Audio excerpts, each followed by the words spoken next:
Not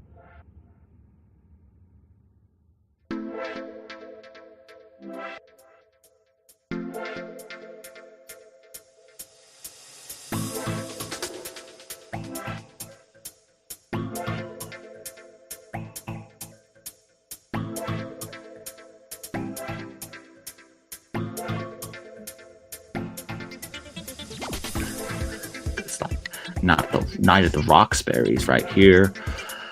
Ladies and gentlemen, welcome to the Positively Awesome Wrestling Show. It is yours truly, Jimmy Bebe, and I am joined as always by Albert to the right of me. We've been gone for a few weeks, but we are back now and hopefully into the swing of things, and we couldn't have picked a better week to come back because this weekend is SummerSlam.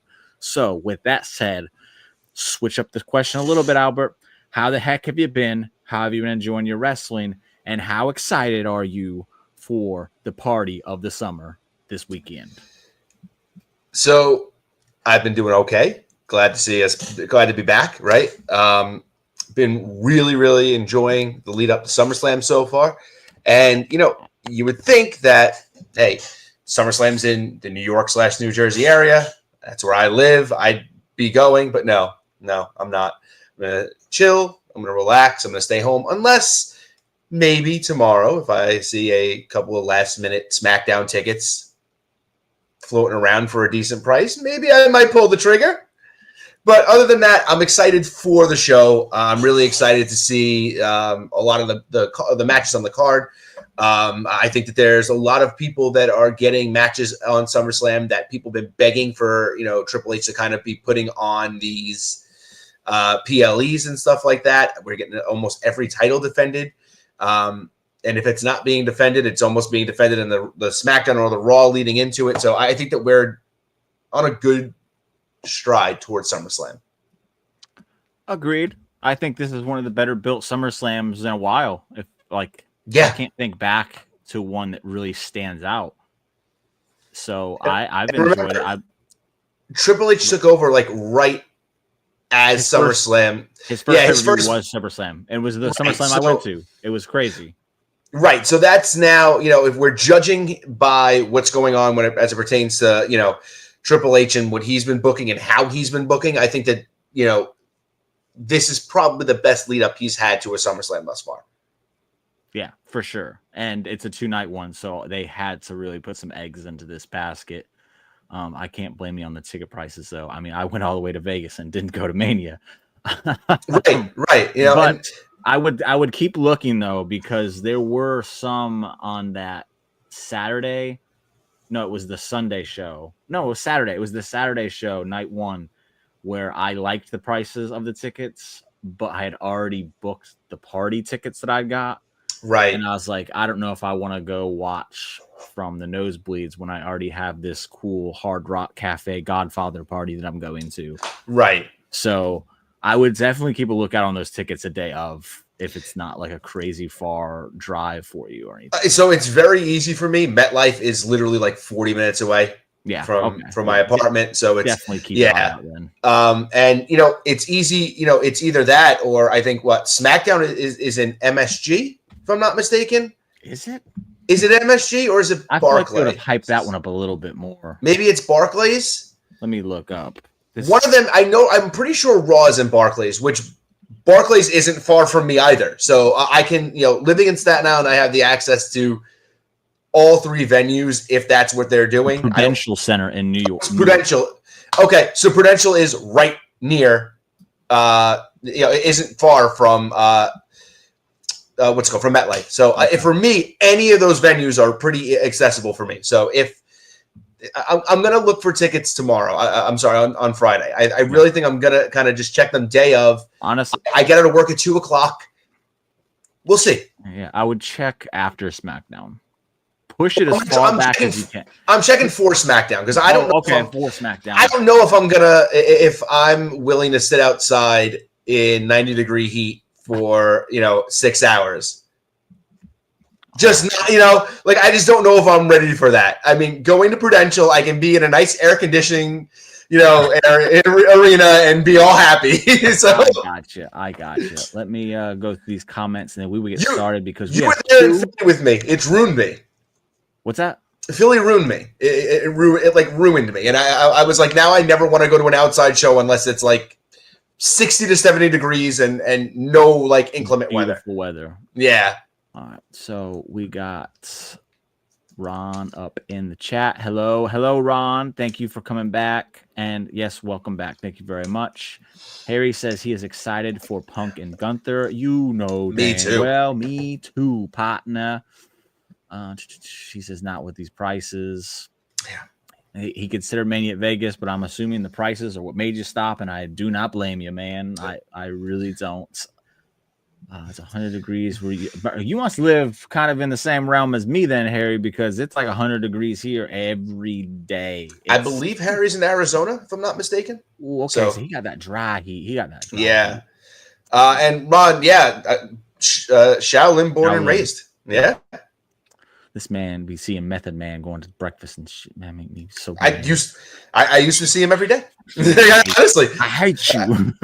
I grew up like 4 blocks away from where he lived. Like the church that I went to was a block and a half away from his house. The school that I went to was 2 blocks in the opposite direction.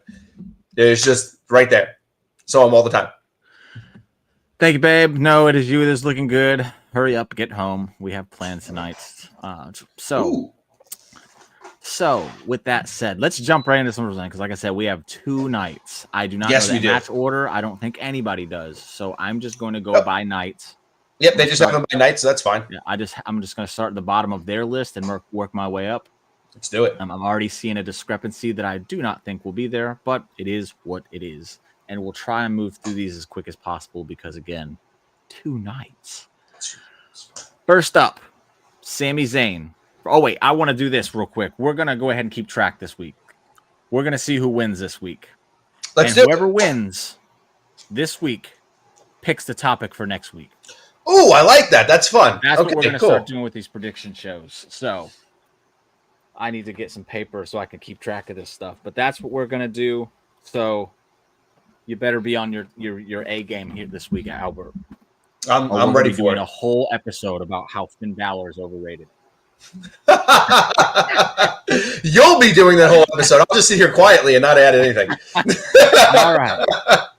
I think I have a pen here somewhere. I do. Bingo, bango. If you just want to lie to yourself like that, that's fine by me. I can watch you do that. It's fine. I'm an evil son of a bitch. So, first up, we're going to start with Sami Zayn and Karrion Kross, the feud that will not end, or will it, this weekend. So, with that said, I'll tell you what I think about this match, and I want you to just tell me if you agree, and then we can pick our winners. Do you think this is a match where if Karrion Kross wins, he's staying, but if he loses, he's leaving? I kind of have that feeling, right? Yeah, I think that's the case.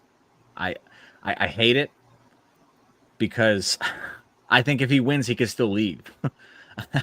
Sure. Yeah. Sure. There's still always that chance, right? Yeah. You know? Here's the thing about Kross. I think that Kross is the most interesting wrestler, like, out there right now to me because he's got such a hardcore backing from like IWC, people, but then at the same time he gets in the ring and then everybody just bitches about his matches. He can't wrestle.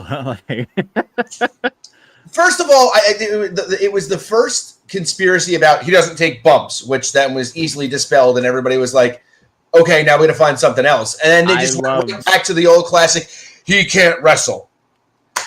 I loved when the back bump thing came up, and then he went into Night of Champions, and he took the most obvious back bumps I've ever seen in my life.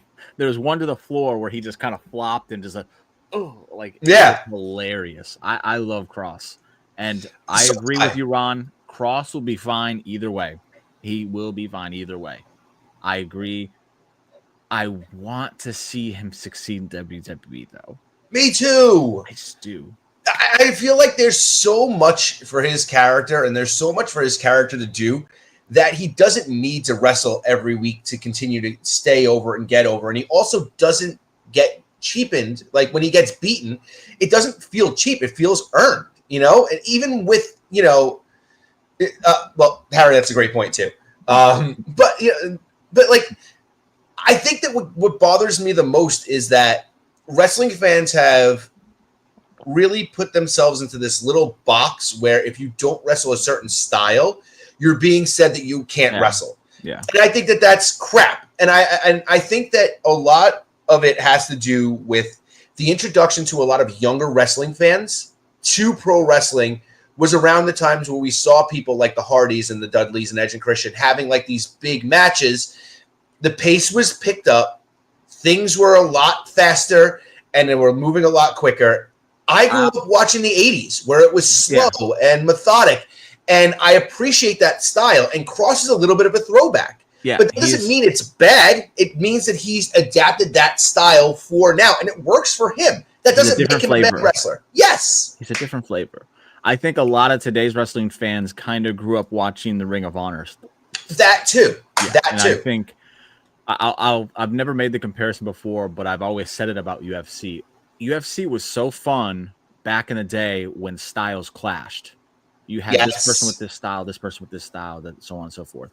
It's gotten to the point now where everyone kind of has they're not just one style. They've adapted all different styles. So they're the ultimate fighter. Like it's called ultimate fighting. They are the ultimate fighter because they can wrestle, they can do jiu-jitsu, they can do the movies, they can do all of it. So it makes it real hard for these matches, for these fights to really stand out like they used to. Every once in a while you do get some because there are some bangers out there. But a lot of it is just they're so evenly matched because they're doing the same shit. Whereas in wrestling, I think it feels like people want that to be the case. Yes. Where they want everyone to wrestle a certain style so that you can't have different clashes. Like tonight, I've already watched Dynamite live because, like I said, I have plans. But I'll watch Dynamite tomorrow because I'm going to watch the Outrunners and the Young Bucks. I do not like the Young Bucks, and that's no secret. But I like that the style they wrestle and the style the Outrunners are wrestling is going to make for a very entertaining match. Right. And Karrion Kross offers that. And what bothers me about that subsection of fans is exactly what you said. A lot of them are AEW fans, and I think it bothers me that they don't see why the Outrunners stand out in AEW. Because they don't wrestle that same style. That's why FTR stands out in AEW, because they don't wrestle that same style. Yeah. And I think that they don't, I don't know if they're putting two and two together when they come over. And I think that a lot of it is just toxicity, right? It's just wrestling fan toxicity. We're just going to hate on WWE. So Karrion Kross works for WWE. We're just going to say he can't wrestle. I think there's a lot of that in that too. Whereas weeks ago, it was they need to get Karrion Kross on TV because he's doing like it's a never-ending loop of just stupidity, and it's like but whatever. So to bring this back to where we'll be the first ones to say I want Karrion Kross to come into AEW if he was to leave WWE. Right. Yeah. But to bring this back to where we needed to be, because we do have we said we're going to speed through these, and we spent about 10 minutes on the first show. We rambled. It's been a minute. I think Kross wins. I think he stays. I think that this has given him this Sammy feud, and the reaction to it has given him a stay of execution from WWE. I do think that if he does sign, I think it's almost coming with that knowledge of we're going to keep you, but you got to keep up the momentum, or it's going to be hard to figure out how to use you. Yeah. So you're going with Kross winning. Yeah. Okay. And also, I think a good change of scenery would do him good. I think him being around the Wyatt Six would be an interesting scenario. When Uncle Howdy is healthy again and he's able to wrestle, that's a very interesting feud, especially if they get Kross a couple of guys to kind of back him up. I don't want Kross to get more people again, because it didn't work last time. I don't want it to be a permanent thing. I'm just saying, like, he recruits a couple of people to help him, and then how he manipulates, right? The way that he manipulates people, right? I saw an interesting theory, and I think it could be a possibility. If you dig what I'm saying. Yeah, that would be a righteous idea, wouldn't it? Yes, I think they would fit in with him. So yes, I would accept that. I would accept that. And then we just got Kross versus White Six, but again, I think that version of Kross with that faction just wasn't hitting. Yeah, like I sat here and said that AOP should have went with Escobar, I think that would have been so much more impactful for Escobar than it would have been for Cross. There you just have 3 big dudes. There's no differential going on there. Whereas AOP with Santos is like he could talk that mess, and then he's got these big dudes watching his back. It's a much cooler. I think it's cooler that way. I think it's cool when you got a small guy talking that yep, when big guys are backing him up, and then with Cross having 2 guys that are willing to like just basically kill themselves for him. So I think that's why that just didn't work. And real quick on this, Ron, I know I just think we get sucked up talking about it because we're talking about wrestling, and that's what it is. I don't give 2 hoots what people think about on because I think most of their opinions are really bad. But again, because we're talking wrestling and because we're from the IWC, it just kind of comes out every once in a while. And it is annoying. I'm with that. But you pick Cross. I'm going to go ahead. I'm sticking with Cross. I'm not going to not take Cross. I think he needs to win. I think Sammy needs to admit that Cross was right. And I think Sammy needs to move on to something new and improved because it's getting a little stale. So and I think that even if even if he loses, it doesn't hurt his standing. He can just hop right back into a main event feud. Yeah. And then Harry picks Cross and Ron picks Cross. So it's a clean sweep, which definitely means Sammy is going to win. Yep, Sammy's winning this no matter what. That's how the ESPN thing works. Yeah, right. So moving on. I can't believe this is the second match, but again, this is probably just them throwing stuff up. Yeah. The second match. It would be crazy if this was the second match of night 1. Roman Reigns and Jey Uso taking on Braun Breaker and the Tsunami Machine, Bronson Reed, the stealer of Air Jordans, baby. So I threw this out there and I said on the Twitter machine, I said, I can't wait to talk about this with you today. Please, I don't even want to talk right now. I just want to hear your reaction to the closing segment of Raw. Anybody who knows me knows how big I've been on Bronson Reed since the dude got brought back. I to this day, I think he's the second best re-signing they did behind Chelsea Green. That's very hard shoes to fill right there in itself. But Bronson Reed has been phenomenal. And when he went out last year with the injury, I was so devastated because he was finally catching that momentum. And then when the opportunity came to join Seth, I said, that's perfect. They did it. And I don't think the whole situation was working with Seth that great. I think it was good. I don't think it was bad like some people did. I did think it was good.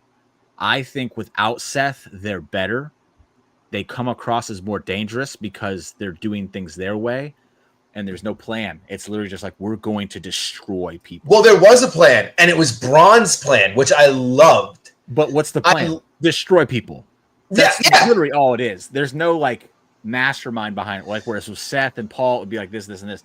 With Braun and Britt, it's like, we're going to trick this guy to come out here, and then we're just going to beat the piss out of him. And then Bronson's like, I'm going to steal his shoes. Right. It's like, we don't care about winning the match. That doesn't matter. We have the match at SummerSlam. Yeah. We don't care about that. Yeah. The goal is to just destroy these dudes. And my God. When you have 2 guys who are there, who their thing is they brutalize people.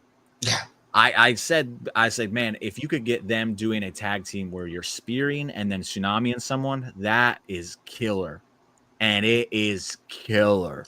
Yeah. And I hope that him stealing Roman's shoes was just kind of like off the cuff. Like, man, I'm going to do something for myself here just to get myself a little bit far over. And he stole his shoes. Has this ever been done before? I don't remember it being done before. And with shoes being such like a big thing, like Louis does the Complex show where they go shoe shopping and stuff. Right. Roman was on there. For Bronson to step in like, yeah, I'm going to steal this man's shoes just to be like, yo, I really am that gangster. Right. Come take them back from me. That is beast. And if he does not come out on Saturday night with them shoes tied around his neck, yes, freaking as a just badge of honor, boo on you, Bronson. I don't take it seriously though. I love you, man. I think it was great. For the most part of Raw, I was pretty much just kind of coasting through it. But when they came out and they started brutalizing Roman, and then I kind of perked up a little bit. But when he bent over and started untying his shoes, I was like, oh, yes. Get it, Bronson. It left Raw, and people were talking about Bronson.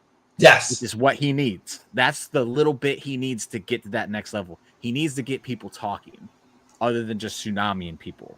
Because whereas that's cool, it will run its course. Right. Okay.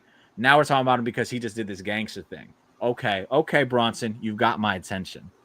So I loved it. I thought it was an amazing end to the show. And I think that you brought up a great point. The stealing of the sneakers is a cultural significance, right? Like that's the big thing. And it's similar to in the 70s where Dory Funk had his Letterman jacket, like his stolen. And I feel like, like they try to replicate that with Bret Hart in the 90s, which it didn't work because it's like, oh, he wears a different leather jacket every week. Why does he care about this one? Yeah. That kind of didn't make sense. But like back then, there was a history behind that jacket, right? And I think that there's the same thing. Like you said, the Complex show. We know how much Roman's spending on sneakers. And Bronson's going to come out here and steal them. And remember, that's like a significant thing. Like you said, that's a hood thing, right? You get the shit beat out of you and then you get your sneakers stolen. Like like it's the way it is. And I really love that they gave that to Bronson. You can't show your face again in school if you get your butt whooped and someone takes your shoes. Yes, exactly. Schools, man. What I will say is that I really think that it shows how much Roman really respects Bronson. What is up, Courtney? And Braun, because like he put them over in a major way. Look again. I think that Roman and Jay win, but I think that Roman gave them such a big rub to be, on a go home Raw, to be not only just speared, but to be speared through the barricade and have his shoes taken. Like, come on, man. I think people need to start having a discussion about Roman being one of the best like bump taker sellers, because he really sells it. Like I go back to the super kick that Jay gave him when he goes, "If you out, then I'm out too." And he took that super kick, and the way he took it and bumped for it and sold it, made that moment so much better because it's like, yo, he's out cold. And when he took that spear from Braun around the ring, bro, he sold that like I thought Roman might have hurt his arm the way he was holding it. Yeah. I was like, oh man, that would be rough. He's fantastic at it. He really is. He really is. Man, I'm torn on this because I think it would be huge if they let Braun and Bronson go over here, and I think Jay is there so where he could take the pin and it would not hurt him. It would not hurt Roman. No, and it would set up a Braun Breaker Roman Reign match at your. Oh no! So it's like I really want all this to happen, but I'm playing for keeps here, and I'm taking the safe one here. I don't see Roman losing. But again, is he leaving after SummerSlam? I don't think this would be his last match, right? Man, you never know with this guy anymore. I know. You know what? Screw it. I'm going Braun and Bronson. I think they're going to win it. I don't know how. I think they're going to win it. I'm going different. There are a lot of reports that WWE is seeing Roman and Braun as a WrestleMania match. There are also a lot of reports that Roman's retiring in like a year or two. Hey, yeah, but they're going to Paris. They're going to Paris for their next show, and they need like marquee matches, and that's a hell of a marquee matchup. Sure, but they'll run Braun and Roman at WrestleMania in the future too. Yeah, sure. I just don't know if that's one of those ones where I'm like, I'm dying to see at WrestleMania. I think it could just be used on a big show. I think that if they're going to use that to elevate Braun Breaker to the next level, you do it at WrestleMania. I think SummerSlam would be huge, though. Sure, but they're in a tag match. I think a singles match in Paris, if he wins, it's big. But imagine that win at WrestleMania over Roman Reigns. Yeah. Roman, I don't know. Anyway, we'll move on to the next one. We got to start busting through some of these. This one, real quick. There isn't much to it. It's basically the Alexa and Charlotte show as far as I'm concerned. So we have the women's tag team championship match here. Raquel and Roxanne, who are actually work really well together. Yes. Versus Alexa Bliss and Charlotte Flair. So I'll ask you this. Do we think there's any scenario here where Alexa and Charlotte don't win those tag titles? Yeah, I actually don't think they win. Okay. Yeah. The first shot of the night for me. So here's my thing. I think that now, they started this whole thing off with not being friends. Now they're all friendly and they're cheering for each other. They got pom-poms for each other and everything like that.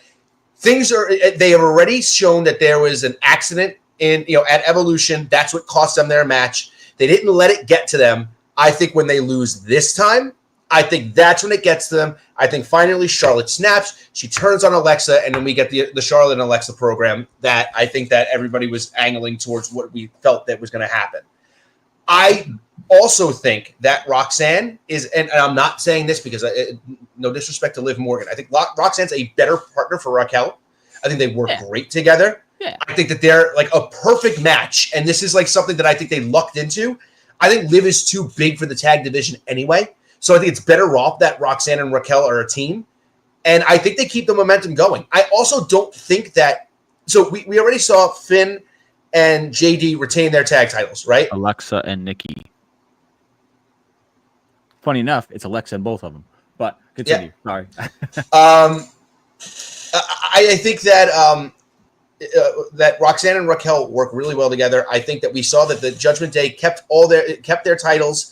I don't think there's a chance Dom loses his title to AJ Styles either. And I just don't see that the tag titles being the only titles that Judgment Day still doesn't have. I feel like when there's going to be a collapse, they're going to collapse like a house of cards, like almost all in one night. Like they're going to lose all their gold in one night and come back to nothing.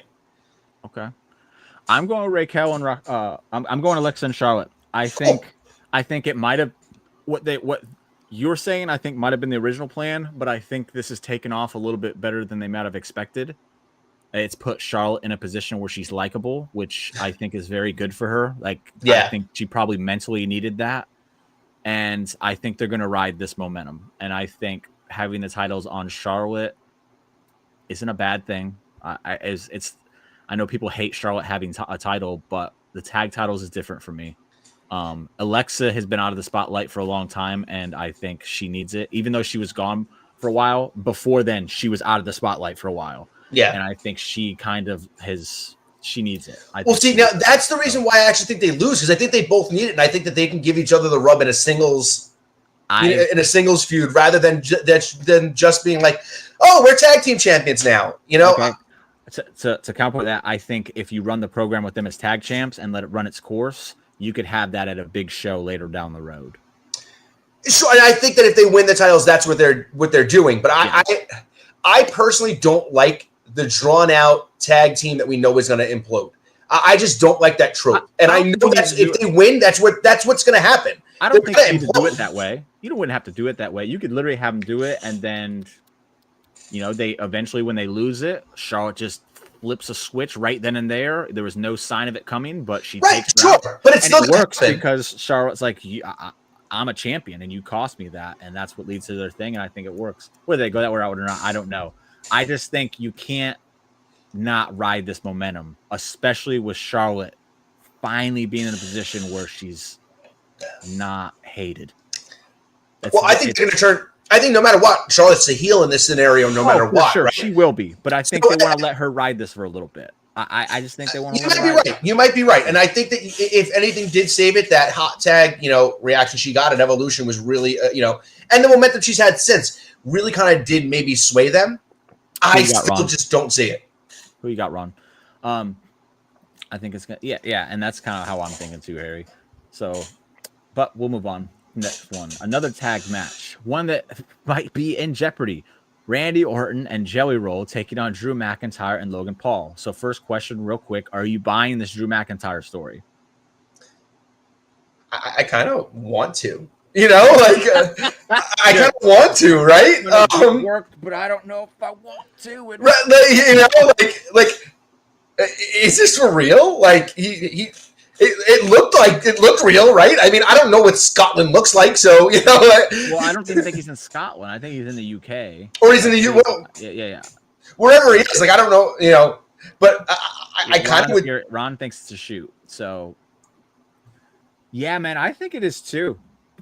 I think what's gonna happen is it's gonna come down to the show, and Logan Paul is gonna look like Logan Paul's on his own, and then Drew's gonna just show up. I don't know what the payoff for that's going to be. I just think that's what they're doing here. I think Drew's too good at the social media stuff for it to not be a work. So what I think, and this is what I was thinking, what I think could be funny for SmackDown is Drew is on a video call with Logan to start the show, and he's like, "Mate, I'm not sure I'm going to make it. You know, you got to do what you got to do." And then throughout SmackDown, Logan Paul is going through the locker room trying to find a partner, like desperately trying to find anybody that'll team with him, and everybody turns him down. Well, Miz already ruined that because he said he'd do it. Little butthead. Yes, but all you got to do is just take the Miz out at the beginning of the show, where he's just not there. Whatever. Or Logan could just be like, "I don't want to team with you. I already did that." Right. We already lost at WrestleMania. I'm not losing with you again. You know. Yeah, I think I don't think there's any way Drew doesn't. I just don't. Yeah, I think he's definitely there, and I also don't think there's any chance that Orton and Jelly Roll lose either. So Orton and Jelly Roll. I will say this real quick. I don't want to spend a lot of time on this, but I definitely do respect Jelly Roll for the fact that he actually trained prior to being a singer, and now has come back and has been at the PC, and he's been taking this seriously. I'm not expecting a Bad Bunny level performance out of Jelly Roll. No, not from what happened on SmackDown. Yeah, at the end, from what we saw on SmackDown, if he's passable, that'll be great. But we'll see. Yeah, there's no way that Randy and Jelly Roll are losing. I'm curious how this is going to play out and where it leads, though.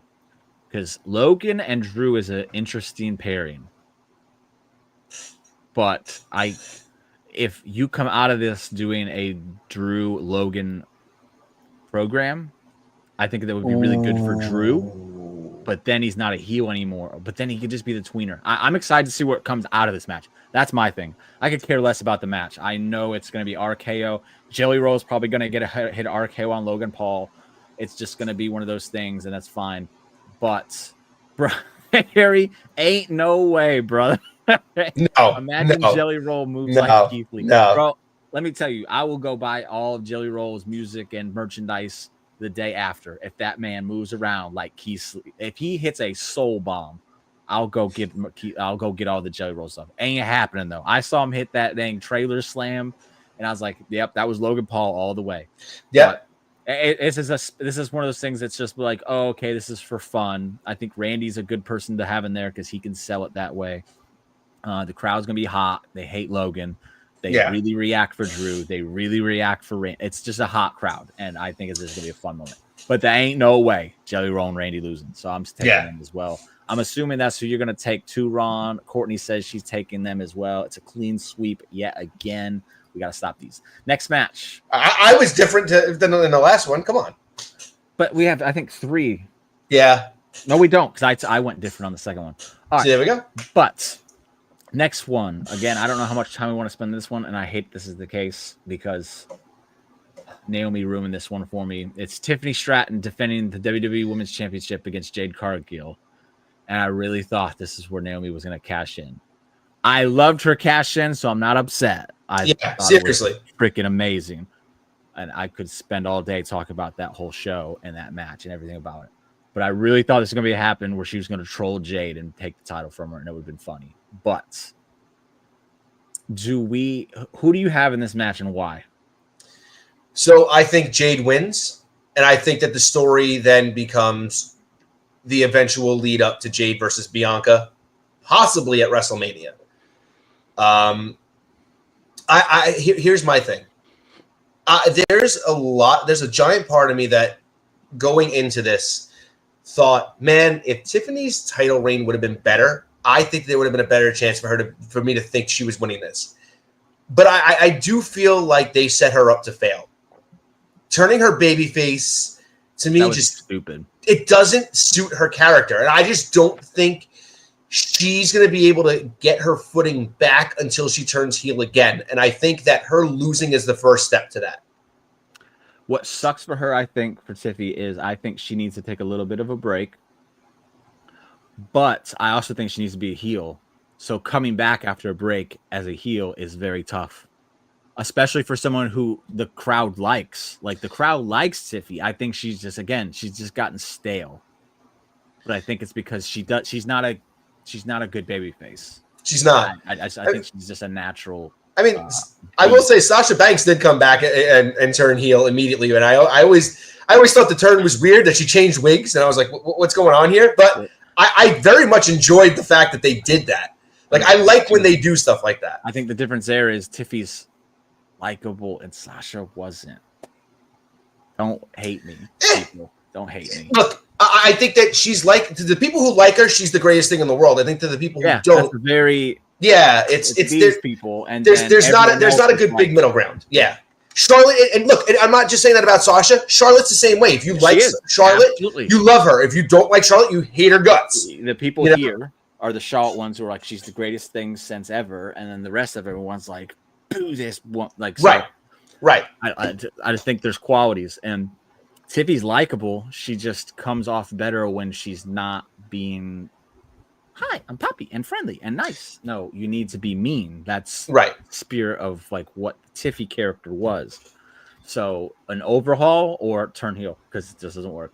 Yeah, and there's no way Jade loses this. They got to set up Jade versus Bianca going forward.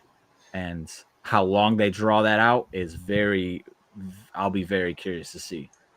Because I hope that doesn't go all the way to Mania. I think it does, and I think it's very easy to tell the story to get there too. Because Bianca doesn't even have to be around for the first couple of months, right? Yeah, but she's still out hurt. To come back. She came back for Revolution as a referee, and she hasn't done anything since. Yeah. So I have a feeling that she holds out for a little while, maybe comes back around Survivor Series, or they keep her out until Rumble. And if she wins the Rumble, then that's where the fun starts, right? Are you going to choose me? Or are you going to go and choose, Naomi, right? Imagine Naomi's still the champion. Now, how much fun does that become that Bianca's got to make that choice? Thank you. You just saved me from making a big mistake. I'm taking Tiffany Stratton. Interesting. Okay. Bianca is going to return and screw over Jade Cargill from winning the title. I don't think so. I don't think that would make Bianca sound like a heel. And I just don't think Bianca's ever going to be a heel. You know me, I've always said it's a dumb mistake, but they have leaned in towards it just a little bit. And I think this is one of those scenarios where they could have Bianca do this and listen to the crowd reaction to see who they would turn her heel here. Because it's very easy for them to just kind of make some tweaks and say, well, Bianca did this and it was justified because of this reason. Jade didn't trust her, so she wanted to get back at her, and then Jade could start being the heel. Like, it's very easy to, I guess, fine-tune those things.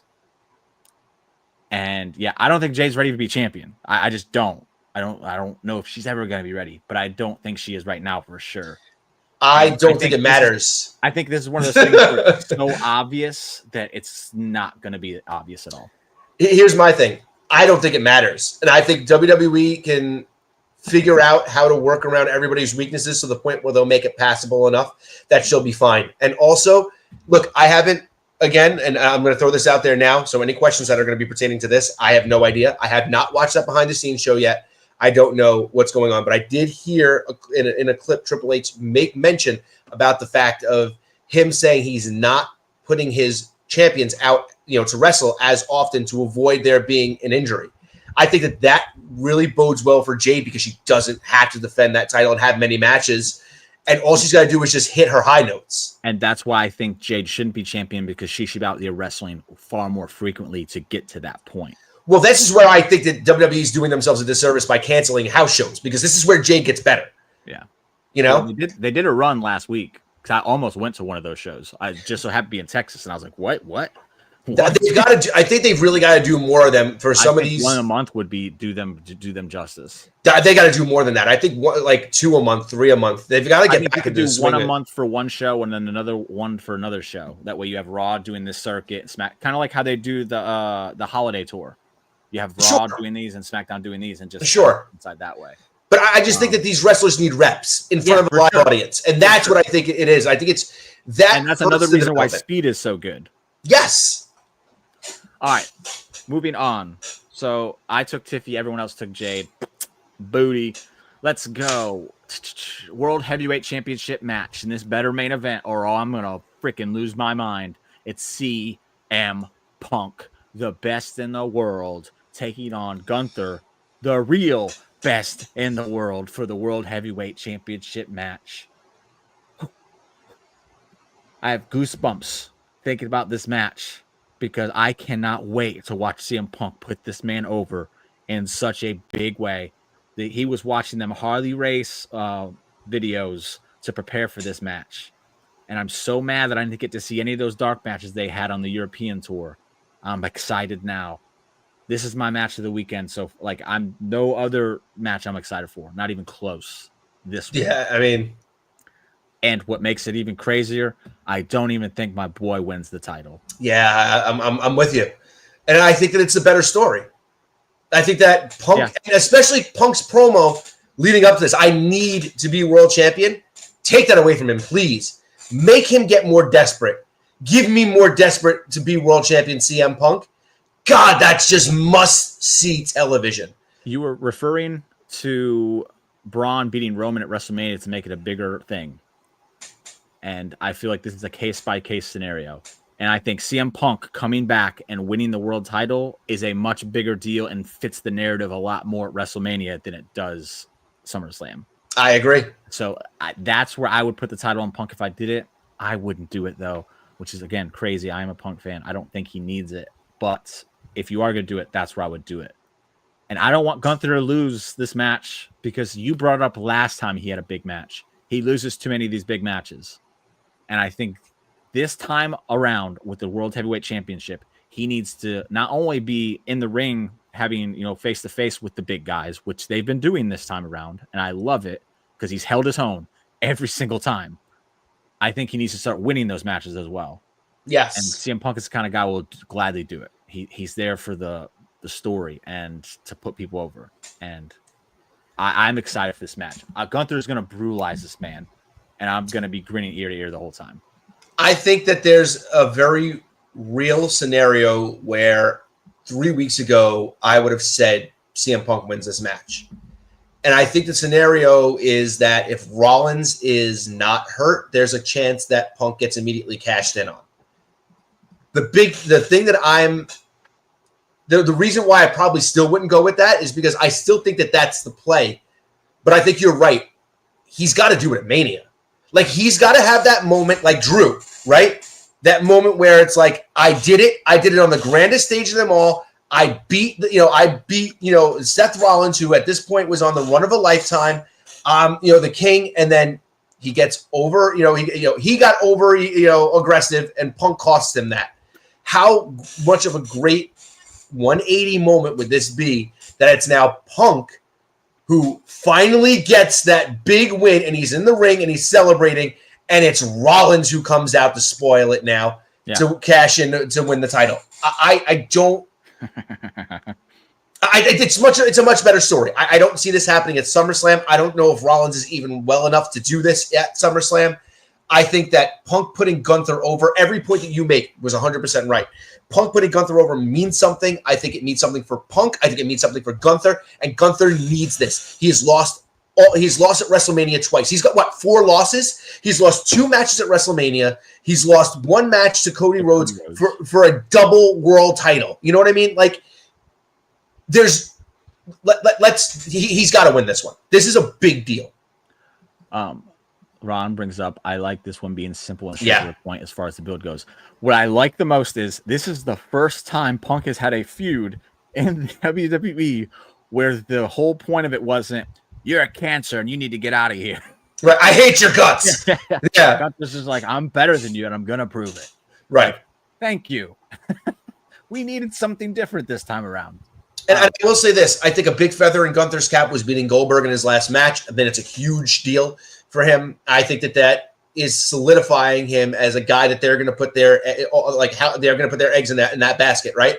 And if you're going to do that, how do you not put him over Punk right here? Okay. I'll save that. So that's night 1. We're going to move on to night 2. Let's go to the bottom here. We'll go through some of these real quick.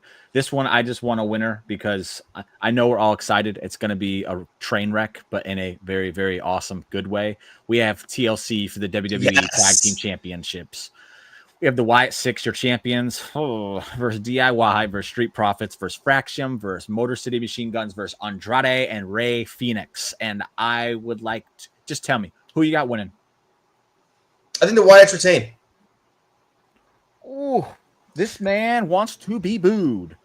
I think that they've put a lot of effort into them, and I think that now that they're a consistent, they have a consistent spot on the show. I think they want to keep the momentum going. I don't see them losing the titles, and plus we've seen it. They've got the numbers game. They have Rowan and Uncle Howdy out there to and Nikki Cross out there to interfere. Nikki Cross can take care of Candice LeRae. There's a lot of different things that can go on here. I think it just behooves the division right now for the Wyatts to stay as champions. I think it makes the Street Profits hungrier and it makes their characters better. I think that we're going to inevitably get Andrade and Phoenix are going to split so that Phoenix and Penta can team back up again.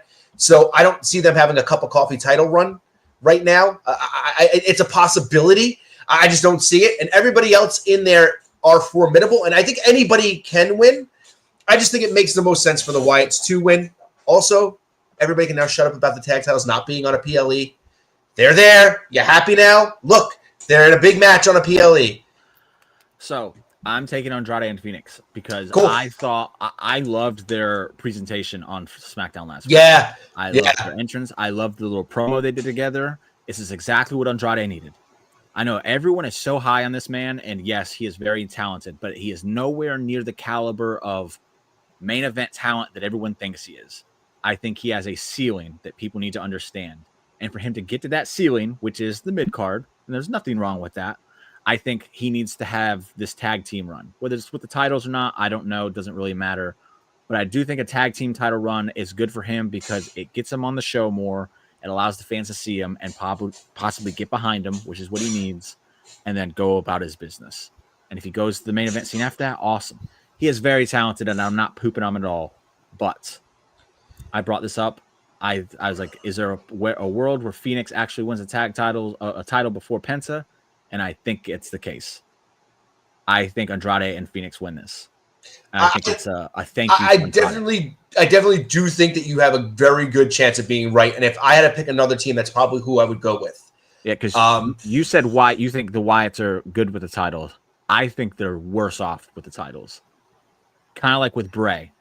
Those are characters that should not have titles because it doesn't make visual sense to me. Like, why do y'all care about championships? I thought y'all were just here to wreak havoc. So I do agree with that to a point, but I do think that they've got to have substance to them. And the idea that they're going to just continually just be there to wreck shop, after a while, it's like, okay, why? You know what I mean? And I think that you need to take a break from it. So I'll make a comparison. The APA. They were great during the Attitude Era at being the protection agency guys. Yeah.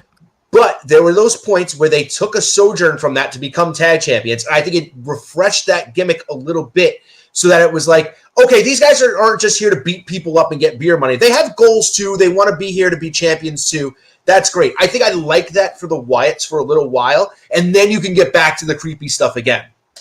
I like the periodically using them from like on a bi-monthly basis. They show up, they have a feud, program, whatever, they wreak havoc, they wreck shop, and then they disappear for a while.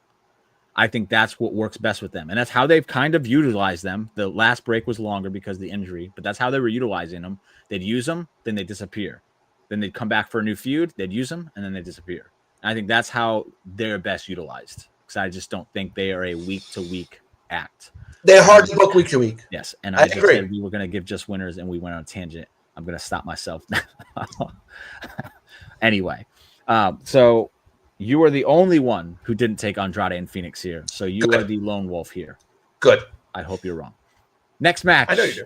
Oh, baby. This is the one that's going to send Harry into a very, very bad state of mind because he's been talking that talk, yapping that yapper, running his gator about AJ Styles going to whoop Dominic Mysterio once that whole doctor's note, which was very legit, ran out and they had to get in the ring and face each other. Well, Dominic and AJ Styles for the Intercontinental Championship is happening at SummerSlam on night 2, which means AJ Styles is going to get twice the whooping that night. Stomps a mud hole in this old geezer and walks him.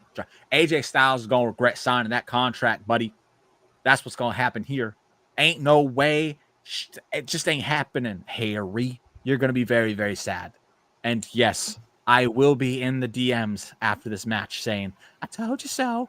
Probably 1,000 times. And then 1,000 times more, baby.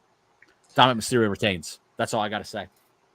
I want to just point out that this is the most entertaining AJ Styles has been on the main roster, I think, in the past, 5 years. Isn't it funny how Dom gives everybody that rub? I mean, look, there's points. Wrong? There's points where you can sit there and say, in the beginning, where it was just oh, that's just happenstance. It's becoming a habit now, and you kind of have to, give him credit where it's due. Dom has went from being the most booed guy in the building to getting the biggest reactions every time he's coming out. It's unbelievable. I think Dom wins. I don't think there's a chance AJ that AJ comes out with the Intercontinental title. I also think that AJ's got a year left, and I think that if he's going to be utilized, I think he should be utilized bigger than the Intercontinental title anyway. He should be hunting with the big dogs. And I think that this is a little bit of I think this is his way of putting Dom over to give him his stamp of approval before he goes on to bigger and better things. So, Harry, you got Dom's doctor's note. So you know it's legit then. So you can stop acting like it was him trying to duck him. I don't know what that's all about. And I'll just say this. Ron takes Dom. Albert takes Dom. I'm going to go ahead and assume Courtney's taking Dom. We all saw that everybody in AAA is taking Dom. Oh, my God, you heard that earth-rattling ovation, kid. He's going to be your AAA champion as well soon. Harry, you're taking AJ, which means you're not invited to the cookout, pal. Dom wins. Next, we get Dom. We're going to get Dom versus Finn down the line for sure. I think we're also, I think that there's a big thing. Look, I know everybody's mad about the wall. I'm going to take a really brief thing. Everybody's mad about Grayson Waller and Austin Theory. It's not a big deal. It's not a big deal. Theory's going to come back. He's going to get his revenge on Waller. That's what's going to happen. He got hurt. I know that they drew it out, and but shit happens. I'm glad they finally did it. It doesn't need to be on screen. Theory got hurt. Now he comes back, and he's going to get a monster pop anyway.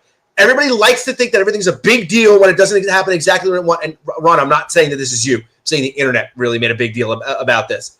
I think we're also very much working up to Dom versus Finn. I think that's where we're going. I don't think that they've forgotten about that either. When Liv returns, we're going to get Dom versus Finn. Yes, no absolutely. So. With Roxanne in Finn's corner and Liv and Dom's. Buddy, oh no, I just clicked the button I shouldn't have clicked. Oh no. Uh-oh.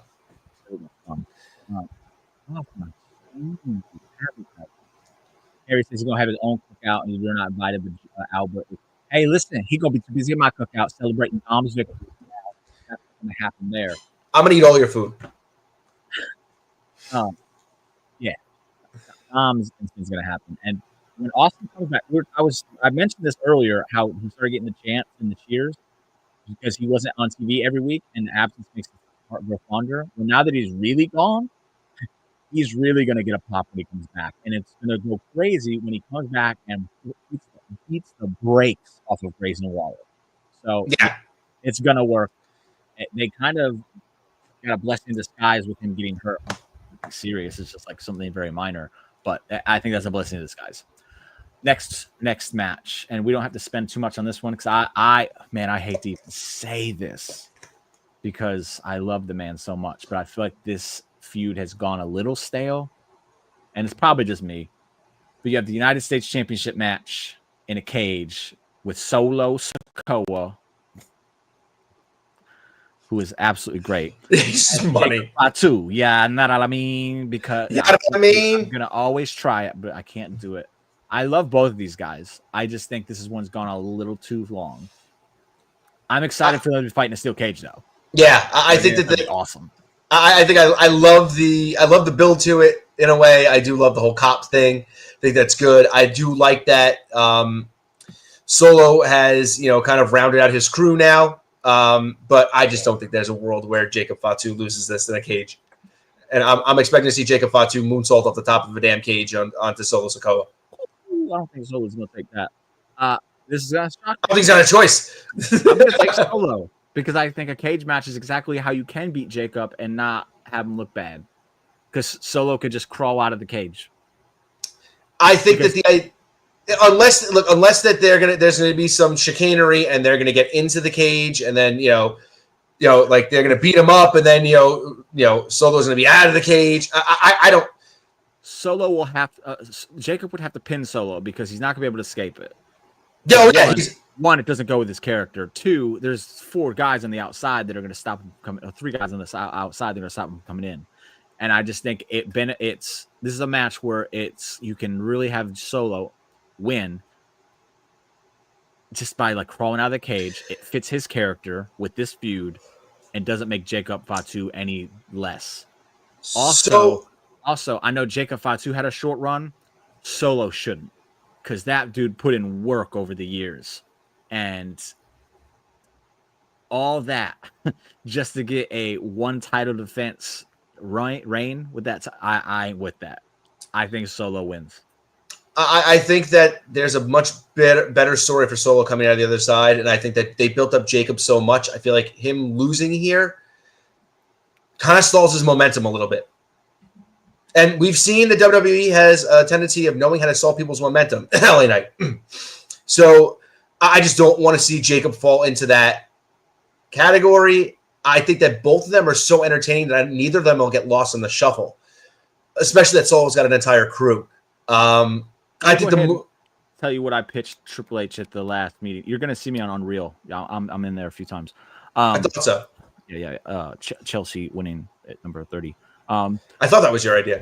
The thing I've ever heard, by the way. After SummerSlam, I'm moving Jacob over to Raw, and I'm building towards Jacob versus Gunther. Oh yeah. I think that's the move, right? And that's how you continue his momentum. You just move him to another show, and then have him just start kind of doing what he does on Raw. Get him away from the bloodline stuff. Even if it's not even the bloodline stuff anymore, it's MFT. But get him away from that and let him kind of go out on his own for the first time. Do you want to know what the issue is with moving Jacob to Raw? He has too many marquee matchups. Because it's not just Gunther. Oh, what a problem to have. Because the thing about this, it's not just Gunther. It's Braun Breaker. It's Bronson Reed. It's Gunther. Like AJ Styles would have a monster match with him. There are so many guys on Raw right now. Finn Balor, like, have a great match with him. Dominic Mysterio. Like, there's so many guys. Man, Dom would wreck him.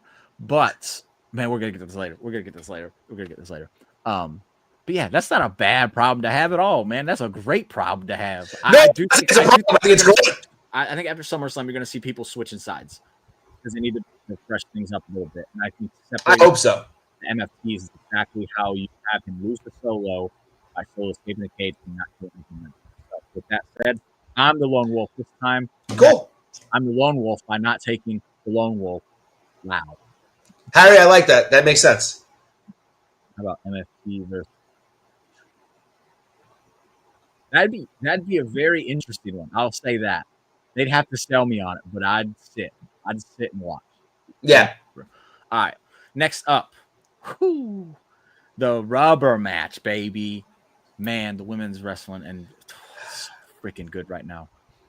Becky Lynch, your champion, defending her Intercontinental Championship against Lyra Valkyria in the rubber match. 1-1. Becky proving once again why she is the GOAT. Who do you got? I think it's Becky. I love Lyra. But I just think that there's a lot more stories to tell with Becky as champion right now. And I think there's a good story to tell with Lyra losing and maybe gaining a little bit more of an edge here after this match. I think that there's ways they can go with Lyra versus Bayley. I think that there's ways they can go with Becky versus Bayley. I think there's a lot of meat left on the bone, even though this is ending. And I like that because I like that they can come back around to this again. But I think it's Becky. Yeah. I'm taking Becky as well. Harry's taking Becky, and Ron is the lone Raven on this one. Oh, like that. There. Like that. If Lyra wins, I would be shocked, but not in a bad way. I wouldn't be mad at it. I think she's kind of shown that she, at this very moment, deserves to be in that spot. Yeah. I would not be mad that she won it back. I just think she deserves it. There's no doubt in my mind she deserves it.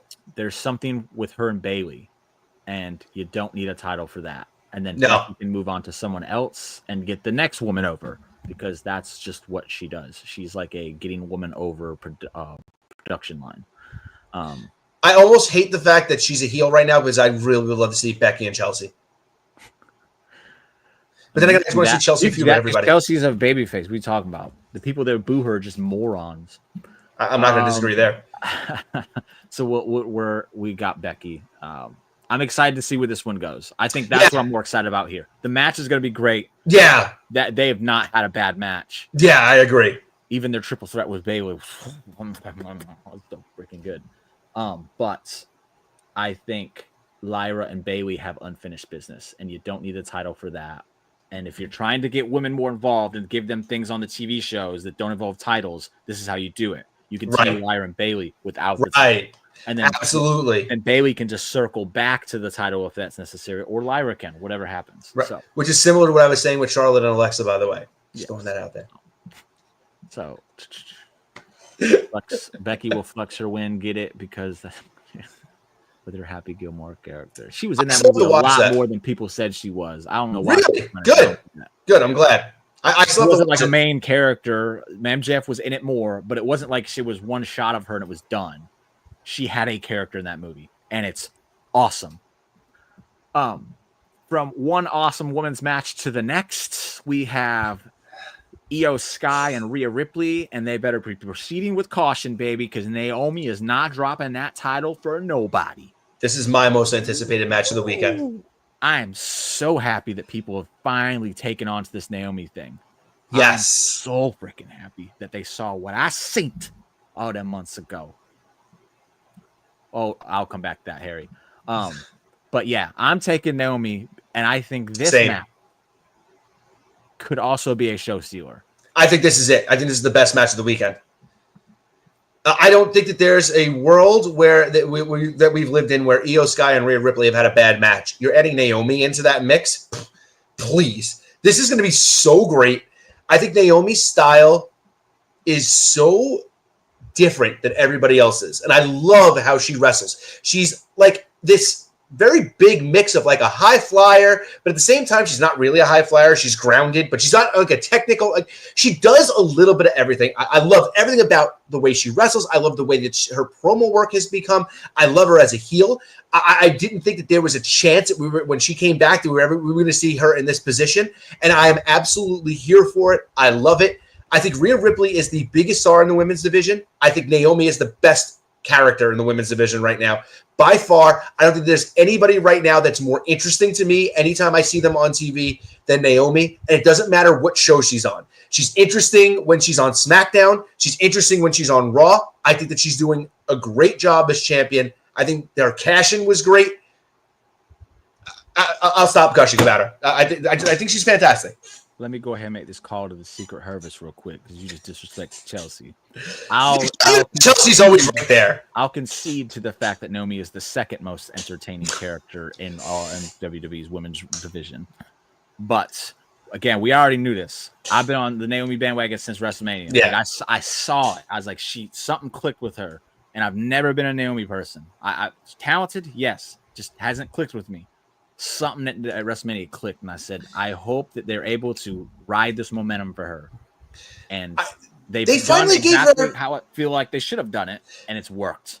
They finally give her something to sink her teeth into. Yes. Like I feel like she's never had a real thing. It's like the best thing she did was that Mandy Rose feud with over Jimmy Uso. And that was horrible. Sucked. And it wasn't her fault. It was just bad. You know, but like that's what they're going to give her to sink her teeth into. Like, come on. I think they finally, when they teamed her up with Sasha, I think she found her footing a little bit, and then that went astray. And then since she's come back, I think that putting her in that and making her a part of the big three was the right thing to do. And I think they chose the right person to turn heel out of all that. And I want to go ahead and take a second to give Triple H credit here for the women's division, something a lot of people won't do, because whereas he may not book them on a consistent week-to-week basis like the people want him to, even though recently that hasn't been the case, I don't think there's a booker in wrestling, not Vince, not any of the other, maybe TNA. I can't speak for TNA. I don't watch it regularly. But Triple H gives these girls the opportunities to sink their teeth into something. And it's literally sink or swim. We saw it with Liv, which is what I said she needed this whole time. She just needed something. They gave her something, off to the races. Naomi gave her something to sink her teeth into, off to the races. He re-signed Chelsea Green and said, do what you do. And she is one of the most beloved superstars in the entire company. And now it's elevated Piper and Alba to am I missing anybody? Lyra. He pushed her to the moon with that Queen of the Ring run, even though she didn't win it. She didn't need to. She showed out in it. And she's off to the races. He gives them opportunities. Stephanie Vaquera might be the most over woman in the division right now. I think that's all. Maybe Booker T has a little bit to do with it too.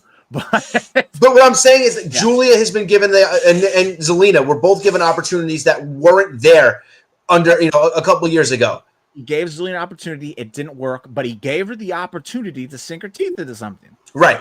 He gives them the opportunities, and I think that it gets overlooked because he's like, well, where are they at a week-to-week basis?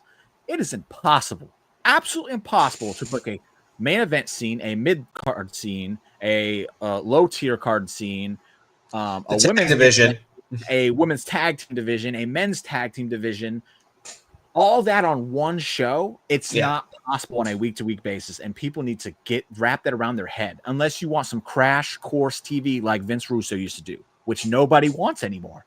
So I think he's found his groove recently, whereas it's this week we do this, and then it's bi-weekly booking pretty much. Right. Whereas your main stars are getting every week. Right. Everyone else is getting the ones, and they're getting the opportunities to show that they deserve to be on there every week. And that's the thing. Look, there's a big push for Carmelo Hayes to be on TV more. I'm for it. Don't get me wrong. The thing that people aren't understanding is that if SmackDown went down to 2 hours again, people were bitching that it was 3 hours. It was a drag. Nobody wanted it. Now it goes down to 2 hours, and now everybody's, where's Carmelo Hayes? Well, Carmelo Hayes was heavily featured when SmackDown was 3 hours, wasn't he? There's just not there's a finite amount of television time. And if now what wrestling fans want is they want every match to be 20 minutes and competitive. They want the women to be featured multiple times during a show. They want every member on the male roster to be featured on the show. They want every member of the of the announcing team to get to be on the show. They want. It's like you can't do that all at the same time. Some people have to sit on the sidelines if you want a 25-minute match. 3 25-minute matches. There's only X amount of time in a show. There's 180 minutes. 120 minutes. They want them to take out the fluff. Even though the wrestlers themselves say the fluff is what makes the matches matter more. They can say all day that they don't care for it and doesn't matter at all that. But when the wrestlers are telling you that you're wrong, right. That's when I'm like, okay, shut up. It's dumb. Just let it go. I think it's taken some time. Triple H was hot at the start. It did fumble there and deviate from, but every once in a while he threw us a show that was absolutely incredible. But I feel like recently you've seen it where it's every other week you're getting this program, and then again your main stars are there every week, and that's how I think it should be done. I think that's the best way you could utilize the weekly television that you have with such a massive roster. But look, go ahead real quick, and then we'll go. I'll put it this way. I think that both bookers, WWE and AEW, are very good at playing to the strengths of their audiences and knowing what their audiences want. I think Triple H gives a lot of WWE fans what they want. I think Tony Khan gives a lot of AEW fans what they want. I think that we're finally in a place where both companies are booking specifically for their brands. Does WWE deviate from that sometimes? Yes, I know. Jelly Rolls wrestling at SummerSlam. People are going to be like, that's not for... But that is for the WWE crowd. The first WrestleMania had celebrities all over the place. The first WrestleMania main event had a Mr. T. All these he was in the first WrestleMania main event. That is the WWE's audience. Yeah. So I think they're doing well. They're both doing well. And when they show up you get these ones. Like Logan Paul has been phenomenal in his position in WWE. Bad Bunny was incredible. Jelly Roll has been good so far. I'm not expecting him to blow me away in the ring, but he's shown up every single week since the program started. He even did the thing on the Tonight Show to get more eyes on it, whatever, which is what they're hoping will work. Right. And he's been training, even though he trained before he was even it's a guy who takes it seriously. And if you're going to have... It's not Travis Scott. Huh?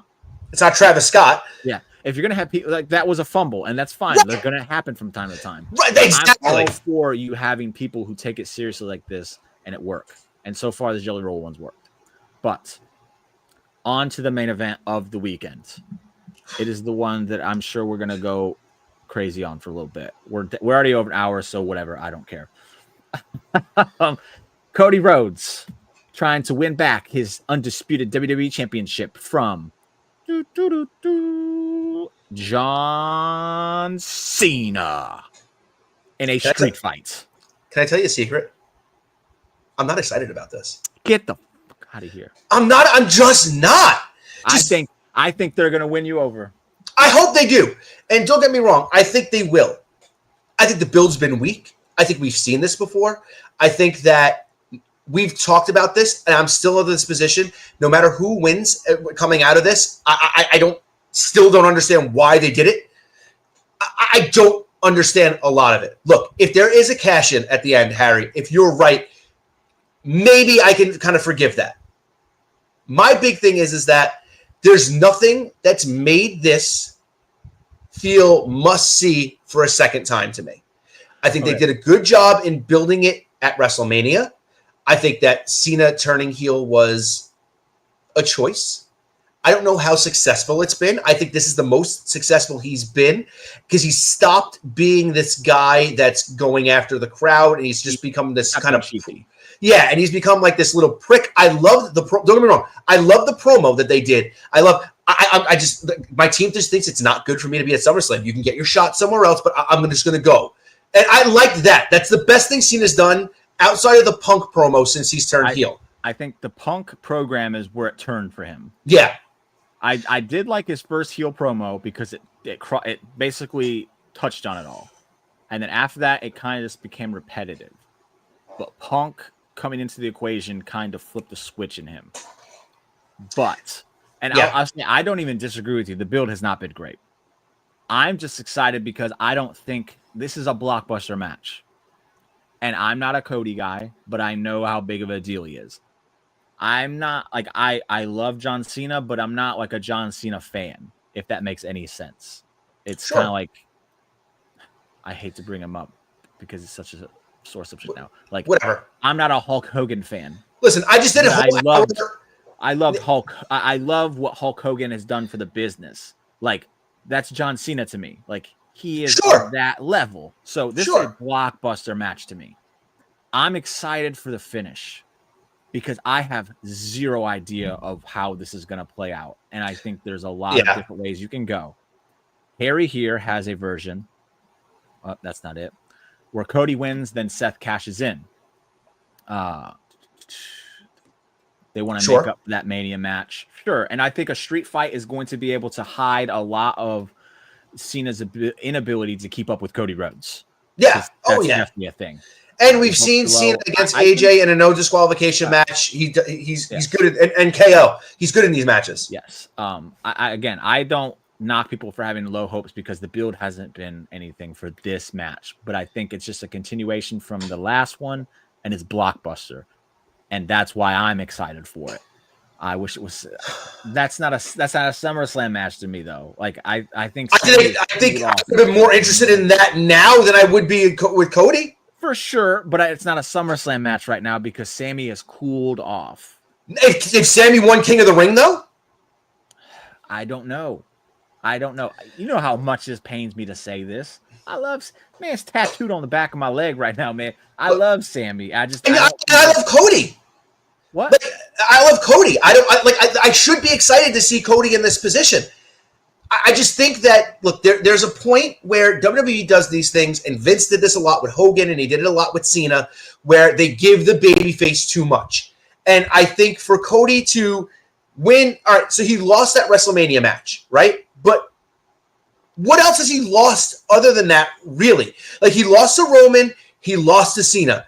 Other than that, he beats Gunther, in this Grand Champion match. He beats Brock Lesnar. He beats, he wins King of the Ring. I feel like they're just giving him these accolades because it's Cody Rhodes. We have to give him these accolades. And it's like, he's won 2 Royal Rumbles. There's just a point to me where I'm like, this is why I started to dislike John Cena. When you started to just give him everything, then it was like, Remember when you were young and you hated John Cena for the exact same reason? Yes, and It's that's not a the younger thing. Cody. It's a booking thing, and this is how I. No, it is. It is a younger. Look, it is because now that I'm older, I get why they're doing it. That's the thing. I'm older, I understand. Drew. Yes, he did. He did. But I get why they're doing it. Cody's their number one guy. I understand. Look, I can go back and look back at Hogan and Cena and understand why WWE did that too. I just don't think they need to do it with Cody. I don't think that Cody needs it. I think that he's over so much that he can take a sojourn for a couple of months and not be in a championship match, and he can carry a big feud, and he doesn't need a championship to do it. He did it for a full year. He wasn't champion after he lost to Cody to Roman, and he carried big matches, with those guys throughout that entire time. I just didn't think that Cody needed this match. I don't think this match needed to happen. Cody had a very long lull period during there, though. After the Brock and between Brock and the Royal Rumble, it was kind of like, he's just there. Well, he was at Survivor Series, right? That was that whole. He did the Judgment Day thing, and again, he was just there. Like to me, he was there because he's Cody Rhodes, but he wasn't involved with Judgment Day as much as those other guys were. He was just there to fill in a spot, and I think that was his lull period. But you're saying the same things I've said about him since he got there. I don't think he's shown enough vulnerability to be, but whatever they're doing works because they're not souring on him. No, he's still getting huge reactions. This time around, during this John Cena program, the few times that they've done something with it, I've heard some of those boos in there. And I think it's more for Cena. Yeah, exactly. Yeah. And I know you think I'm crazy for this. And a lot of people probably will too, because they think, I don't see it. I think if you're going to turn Cody heel, which I personally would, I'm crazy. And I think you could do Cody and Roman at next year's WrestleMania with the roles reversed. And I think, who could you possibly use to get Cody to turn heel? How about John Cena? The guy that people are dying to come back. Like, they're still cheering John, but they want John back. And he's been showing those glimpses after all these big matches. Like, he does it, and then all of a sudden he's questioning himself. You've seen it multiple times. And listen to what Cody said in the promo, too. I don't want this new John Cena. I want old John Cena, right? When old John Cena shows up, and then Cody Rhodes kicks him in the balls and smacks him with that title to win, and he takes the dirty road to win, and you screw over John Cena, the John Cena we've all been waiting for. I think that's a way you could go about this. And I'm going to go ahead and just say I'm sticking to my guns on this. I like sticking to my guns. It's probably a dumb thing to do, but I'm right a few times with it. I think Cody's turning heel at SummerSlam. I just do. I don't think there's a snowball chance in hell. And I'll tell you another reason why. Not even booking, like, this is the first 2-night SummerSlam, and they want to make this a memorable night. Which is why I think Cena wins, LOL. You think Cena wins? Yeah. I don't think there's a scenario that Cody walks out of there with that title unless he turns heel, and I don't think there's a snowball chance in hell he turns heel. Real quick, who'd you pick in the women's triple threat match? Naomi. Okay, I thought so. But, and then Harry hit this one on the nail on the head. This is a bonus question we're having. He thinks The Rock is appearing.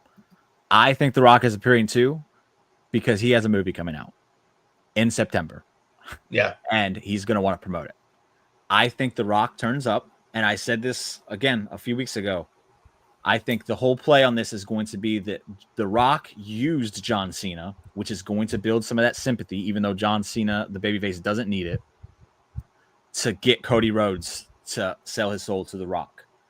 And that's how you really get people to turn on Cody, but not really. Because, again, I would have said before, you're risking your merch, which is a very big deal for WWE.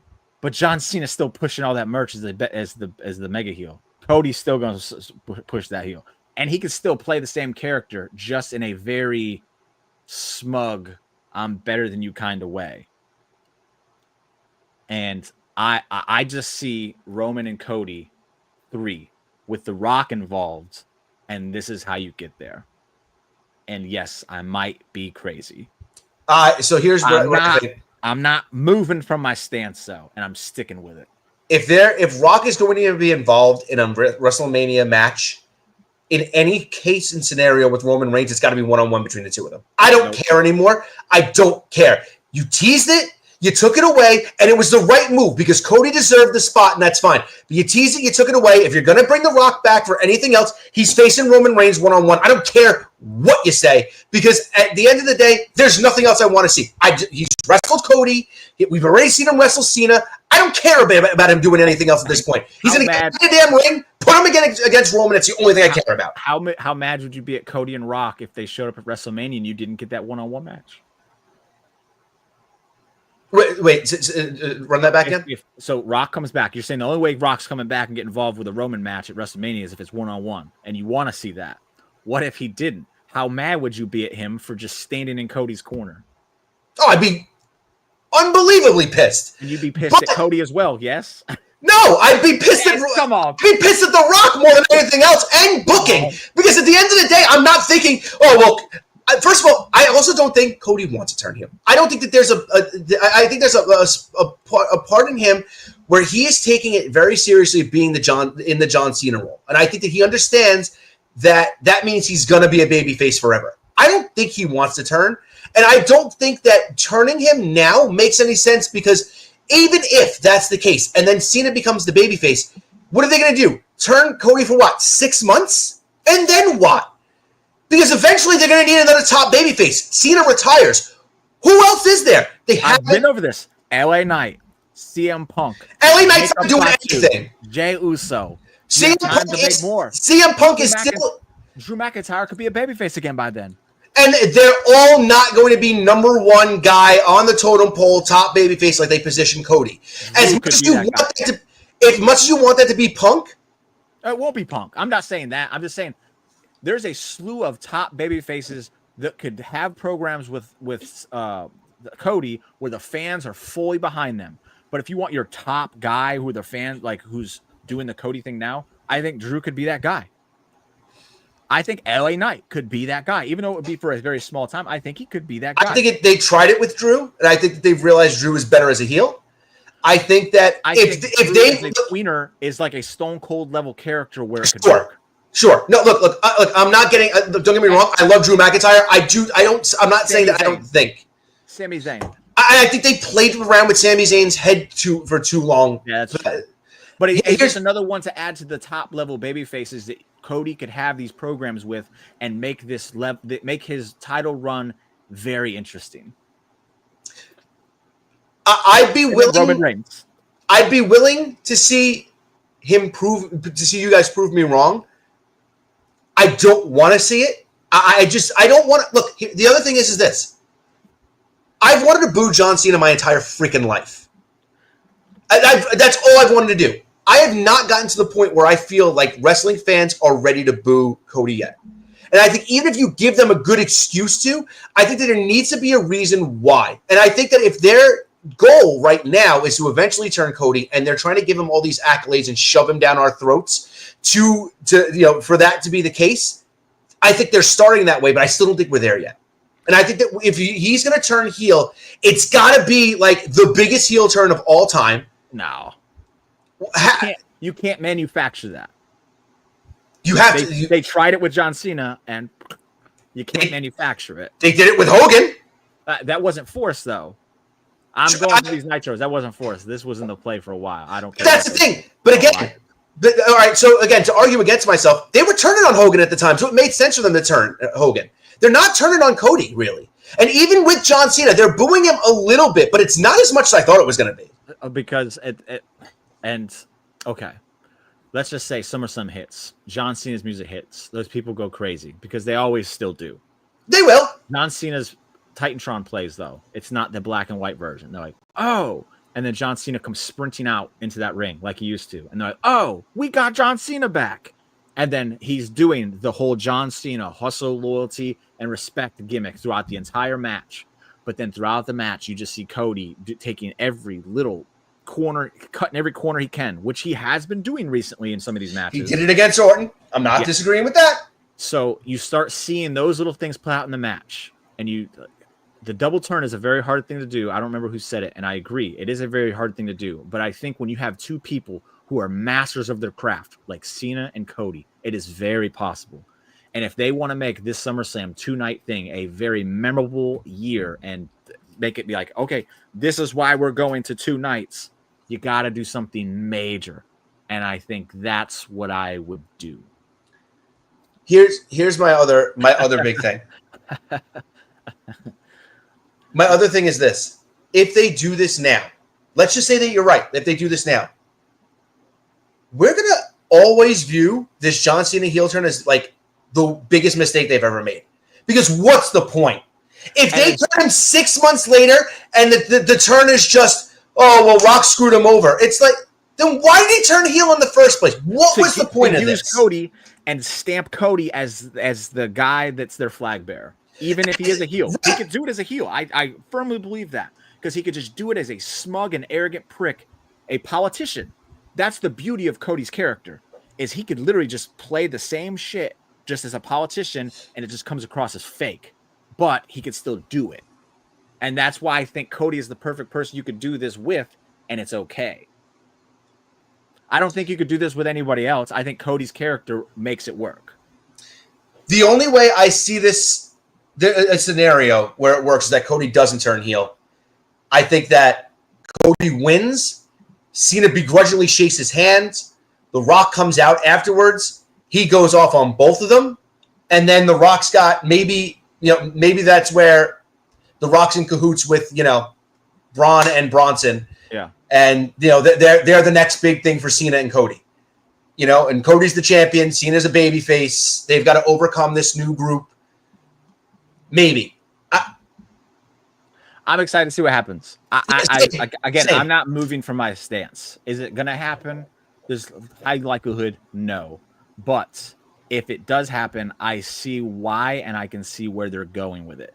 And again, I think Cody and Roman is too big of a thing not to have a three-peat. I think you have to do the third match between the two. You have to have the rubber match between them.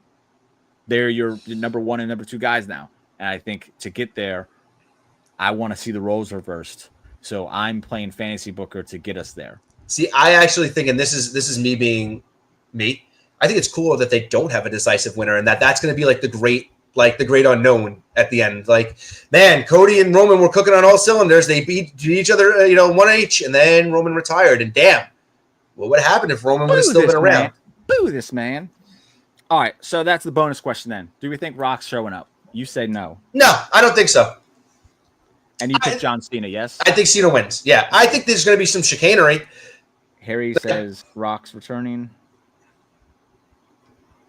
What about you, Ron? Do you think? Ron. Do you think? Boo earns. Do you think Rock's coming back, Ron? I need to know. And then we're going to be done with the questions. And then we ramped it up to 1:30. I'm not mad at 1:30 for a 2-night SummerSlam prediction show. That's not bad. I am hungry though. Yeah, me too. He says no Rock. So there we go. Predictions are in. Winners picking next week's show. We're definitely talking about how overrated Finn Balor is. So with that, thank you guys for tuning in. Much appreciated. I'm sorry we were gone for 2 weeks, but I was on vacation and other things happened. So whatever. Life. Touch grass. Do more of it. That's what I say. I think Albert's with me on that one. Yep. I hope everybody enjoys this week's wrestling. I hope if you're watching AEW tonight, you enjoy that as well. It does look like it's a great show. Other than the fact that they're going to put the Outrunners over a year too late. I'll be watching it tomorrow, but it does look like a really good show tonight. So I hope y'all enjoy it if you watch it. Ron, no, sir. You don't have a nice day. Have a great day. Yes. And enjoy the rest of your night. Back next week. And again, we won't know the topic until Sunday night or Monday morning. And we'll be right here. Oh, it's going to be really fun if I win. What's that? It's going to be really fun if I win. I'm going to think of a good one. Bro, I'll cancel the show if it's anything negative against Dom. Why would I do that? Oh, also, go watch Fantastic Four. It is incredible. Can't wait. Oh, boy. Huh? Watch it in IMAX, too. Everybody, you have to see Galactus in IMAX, or you're not doing yourself any kind of. So I did Superman in that. It was like that Dolby IMAX where like the thing shakes and everything like that, which was super cool. The 4DX. Yeah. The moving chairs. It wasn't the moving chair. It's just the one with like the ground shakes a little bit and stuff, which was very cool. So I'm kind of hoping to do the same thing for Fantastic Four. Yeah, the biggest screen possible. I didn't see it in IMAX, but I snuck into the theater to watch that scene on IMAX, and it is incredible. So, with that said, thank you guys. We'll see you next week, and toodles.